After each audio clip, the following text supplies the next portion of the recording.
अस्सलाम वालेकुम dear viewers, उम्मीद करता हूँ कि आप सब खैरियत से होंगे। आज न्यू जो हमारा टॉपिक है इस कोर्स का वो है एसईओ ऑप्टिमाइजेशन। वैसे तो हमें पता है कि हमने कंटेंट किस तरह लिखना है, उसके ऊपर किस तरह टूल्स, लैंग्वेज और रीडेबल उसे कैसे बनाना है। तो उसमें सबसे मेन चीज जो है, यानी कि मैं कहूँ कि किसी भी कंटेंट की वो जो मेन चीज जो जान होती है वो एसईओ होती है। अब जो एसईओ होती है वो बेसिकली ये नहीं है कि हमने सिर्फ एक चीज है, टूल है, वो यूज करके उसकी एसईओ करनी है, बिल्कुल नहीं। एसईओ जो है बेसिकली वो डिफरेंट चीजों के ऊपर डिपेंड कर रही होती है। तो ब्रीफली एसईओ को डिस्कस करने से पहले अगर आप मेरे चैनल पर न्यू है तो सबसे पहले चैनल को लाइक करें, सब्सक्राइब करें और इसे ज्यादा से ज्यादा अपने दोस्तों के साथ इस कोर्स को शेयर करें। और हम चलते हैं अपने आज के टॉपिक की जानिब, जो कि है एसईओ ऑप्टिमाइजेशन। अब जो एसईओ ऑप्टिमाइजेशन है, मैं उसका आपको थोड़ा सा इंट्रो दे दूं। एसईओ जो है एक किस्म के ऐसे है कि कोई भी हमारा कंटेंट है, अब हमारा है कि हमने उस कंटेंट को, कंटेंट हर कोई लिखेगा, ये नहीं है कि कोई नहीं लिख सकता, हर कोई लिख सकता है, लेकिन जो मेन चीज होती है जो कि कंटेंट राइटर की जो ग्रिप होनी चाहिए वो एसईओ पे होनी चाहिए, यानी कि वो अपने कंटेंट का जो है एसईओ ऐसे करे उस कंटेंट की कि वो उसका जो है रीचेबल होना चाहिए, सर्चेबल होना चाहिए और टॉप ट्रेंडिंग पे आना चाहिए। अब एसईओ को ब्रीफली डिस्कस करने में जो सबसे पहली चीज है वो है मेटा डिस्क्रिप्शन, यानी कि जो आप डिस्क्रिप्शन लिखें, या फिर कोई भी है वीडियो की डिस्क्रिप्शन है, या फिर आप ने जो कंटेंट लिखा है उसको डिस्क्राइब कर रहे हैं इन फ्यू लाइंस, तो वो अच्छे से करें, यानी कि ऐसा करें कि जो कि शॉर्ट वर्ड्स होने, शॉर्ट सेंटेंसेस होने चाहिए और उसमें वो सब कुछ होना चाहिए जो कि आपके कंटेंट में है। यानी कि आपकी जो डिस्क्रिप्शन है वो स्ट्रॉन्ग होनी चाहिए, उसके ऊपर उसमें फेमिलियर वर्ड्स होने चाहिए, यानी कि इजी वर्ड्स यूज करें। अब जो डिस्क्रिप्शन है या फिर कंटेंट है उसमें जो चीज यूज करते हैं ना, वो क्या होता है, हमने जो है ना उसमें फेमिलियर वर्ड्स यूज करने हैं। ये नहीं कि हमने कोई भी उठाया और लिख दिया, नहीं, बिल्कुल नहीं। हमने वो वर्ड्स यूज करने हैं जो कि हमारा जो क्लाइंट है, जो हमारा व्यूअर्स है, जिसके लिए हम ये कंटेंट लिख रहे हैं उसे इजी हो। अब जैसे आपने एक आर्टिकल लिखा, कोई भी है, अगर आपका इलेक्ट्रिकल का सब्जेक्ट है, आपने मशीन के ऊपर कोई लिखा है, डीसी मशीन के ऊपर आर्टिकल लिखा, और आपने वर्डिंग जो है फुल ग्रीक इंग्लिश में लिख ली या फिर कोई ऐसी लिख ली जो कि हमारे जो हमारा जो व्यूअर्स है उन्हें बिल्कुल भी समझ नहीं आ रही, तो फिर क्या है कि आपको उसका कोई फायदा नहीं होना उसका, यानी कि आप ऐसे कह लें कि उस कंटेंट का आपके लिए कोई नहीं। हाँ, अगर आपने इजी वर्डिंग चूज की, आपने इस तरह लिखा कि आपका जो व्यूअर्स है जिसके लिए आप ये ब्लॉग लिख रहे होंगे या फिर जो आर्टिकल लिख रहे होंगे उसे इजीली समझ आ रही है, तो ऐसा समझिए कि आपने जो अपना वर्क है वो करके दिखा दिया। अब इसी तरह ही मैं आपको बता दूं कि जितना भी आपने वर्क करना है वो इसी वे में करना है कि आपके जो क्लाइंट है उसे इजीली समझ आना चाहिए। और नेक्स्ट चीज है पैराग्राफ। अब क्या होता है कि पैराग्राफ बड़े बड़े नहीं बनाते, आर्टिकल कोई भी हो या फिर आप ब्लॉग पोस्टिंग कर रहे हैं तो उसमें बड़ा आर्टिकल कोई पैराग्राफ होना ही नहीं चाहिए। आप ऐसा, मैंने क्या क्या शॉर्ट सेंटेंसेस होने चाहिए, नॉर्मल आपका पैराग्राफ होना चाहिए। आप ज्यादा पैराग्राफ बना ले लेकिन होने ऐसे चाहिए कि शॉर्ट होने चाहिए, यानी कि वो जो आपका जो क्लाइंट है या फिर जो व्यूअर्स है, जो भी आपके आर्टिकल के ऊपर आया है, जो पढ़ रहा है उसे, तो उसे पढ़ते हुए भी एक अच्छा फील हो। ये नहीं हो कि आप 150 का एक पैराग्राफ लिख रहे हैं, बिल्कुल नहीं। आपका जो पैराग्राफ हो उसकी भी एक नॉर्मल सी लिमिट होनी चाहिए, जैसे 10 से 12 लाइंस का होना चाहिए। या फिर जो भी आपने आर्टिकल का जो पैराग्राफ साइज रखना है ना, कोशिश करें कंप्लीट जो आर्टिकल है उसमें सेम पैराग्राफ का साइज रहे, और कोशिश करें जितना छोटा हो सके उतना ही हो, ताकि जो आपका व्यूअर्स है वो इजीली उसे पढ़ सके।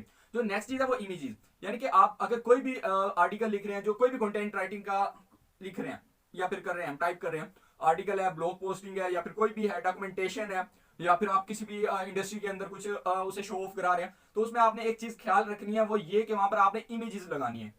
अब बिलफर्ज अगर मैंने जैसे पहले कहा कि मैं एक एसी मशीन के ऊपर आर्टिकल लिख रहा हूँ, अगर मैं उसी के साथ जो जो चीजें डिस्कस कर रहा हूँ उसी के साथ इमेजेस लगा रहा हूँ, तो आप खुद देख लें कि जो वहां से पढ़ रहा है उस पैराग्राफ को, वहां से देख रहा है, तो उसे बहुत ज्यादा अट्रैक्टिव होगी और वो आपका एक परमानेंट वहां पर आर्टिकल व्यूज बन जाएगा, जो आपके आर्टिकल्स पढ़ेगा बड़े शौक से। वो क्यों? क्योंकि आपने उसमें एक अच्छी चीज की। अब नेक्स्ट चीज क्या, हेडिंग एंड सब हेडिंग। अब जो हेडिंग होती है ना, वो एक चीज होती है कि आपने मशीन है, मशीन सब्जेक्ट है, जैसे मैं, क्योंकि मैं अब एक ही सब्जेक्ट को आपके साथ डिस्कस कर रहा हूँ। जो मशीन है, अब उसकी जो नीचे आते हैं एसी मशीन, एसी मशीन होगी, डीसी मशीन होगी।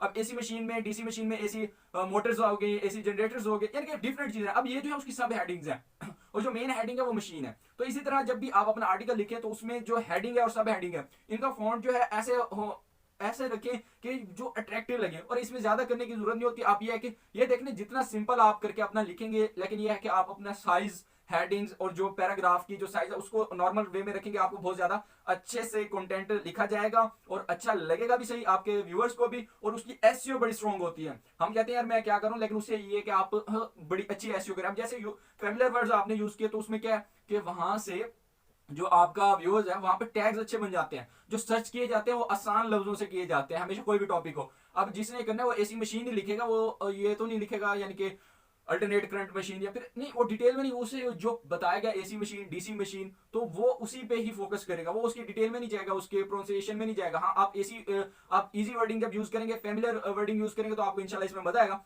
और नेक्स्ट जो चीज है मैं आपको बताऊं, लिंकिंग एंड मीडिया। मीडिया तो ये हो गया कि हमने जो लिखा और आपने पोस्ट की अपने सोशल मीडिया अकाउंट्स के ऊपर, अपने वहां से उसकी सर्कुलेशन कराते हैं, वो हर बंदा कराता है। जो मेन चीज है वो लिंकिंग है।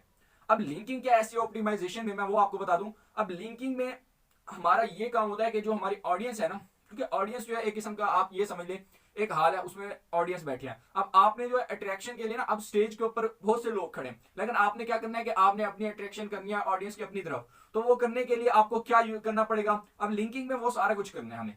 और वो लिंकिंग क्या होगी, वो हमारे बिहाफ पर। ये नंबर 1 पे है वर्ड्स। वर्ड्स कैसे कि मैं आपको कहूं कि हमने वो वर्ड्स यूज करते हैं जो फेमिलियर हो, ठीक है, कीवर्ड्स।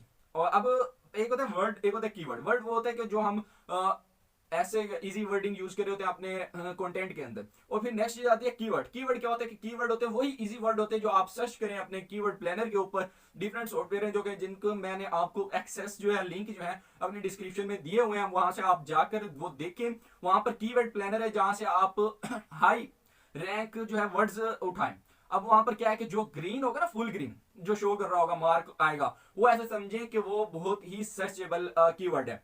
तो कीवर्ड्स जो है वो आपके एसईओ बड़ी लेवल के करते हैं, चाहे वो यूट्यूब हो चाहे फिर ये कंटेंट हो। यहाँ पर दोनों जगह आपके कंटेंट राइटिंग में हमेशा कीवर्ड का ही स्कोप है। और नेक्स्ट चीज है कंपटीटर, यानी कि वहां पर वही बात होगी, कंपटीशन में आपके बहुत से लोग होंगे, लेकिन ये है कि जो एसईओ अच्छी करेगा, आपने कीवर्ड अच्छे के लिए ऑडियंस की अट्रैक्शन ली। स्टेटस क्या है कि आपने जब, ये मेन चीज है कि आपके एसईओ के ऊपर आपने जो कंटेंट है कि आपने रूल्स रेगुलेशंस को फॉलो किया, आपने अपना स्ट्रक्चर सही करे। जो ये देख लें कि हेडिंग, सब हेडिंग हो गया, फेमिलियर वर्ड्स हो गए, और इसके अलावा जितने भी डिस्क्रिप्शन होगी, पैराग्राफ होगी, इमेजेस हो गए, मीडिया हो गया, ये सारा कुछ ही हमारा कंपटीटर्स को हम स्किप कर सकते हैं, अपना स्टेटस जो है बूस्ट अप कर सकते हैं। इसके बाद है क्रेडिबल इंफॉर्मेशन। अब ये क्या कि आप ऐसी इंफॉर्मेशन दें जिसमें कंपटीशन कम हो। कोशिश करें अगर आप ब्लॉग स्पॉट पे वर्क करें तो आप अपना एक ऑथेंटिक सा एक वो टॉपिक लें जिसके ऊपर आपको ग्रिप हो और आप उसे इजीली कर सकें। अब इस लिंकिंग में 5 चीजें जो है वो यानी कि इस एसईओ की मेन चीजें हैं। नंबर 1 क्या है, हमारी कोशिश है ऑडियंस की जो अट्रैक्शन अपनी तरफ करना। नंबर 2 कंपटीटर्स को कंपीट करना है। नंबर 3 स्टेटस जो है अपना स्ट्रॉन्ग करना है। अब ये तीनों चीजें कब होंगी, क्रेडिबल इंफॉर्मेशन से, यानी कि जो हमारी खुद की यूनिक इंफॉर्मेशन होगी उससे। और जो नेक्स्ट चीज है वो जो है कीवर्ड है, यानी कि हम जो है टैग्स जो है, कीवर्ड जो है वो ऐसे यूज करें जो बहुत ही फेमस हो और जो हमारे लिए बहुत ही वर्केबल हो। अब ये नहीं है कि हम कोई भी उठाएं और उसके ऊपर वर्क करना शुरू कर दें। सो आज की वीडियो हमारी यहीं तक। अगर इसके रिलेटेड कोई भी आपको क्वेश्चनिंग हो, कुछ भी हो, तो आप पूछ सकते हैं। Thank you very much. Allah Hafiz.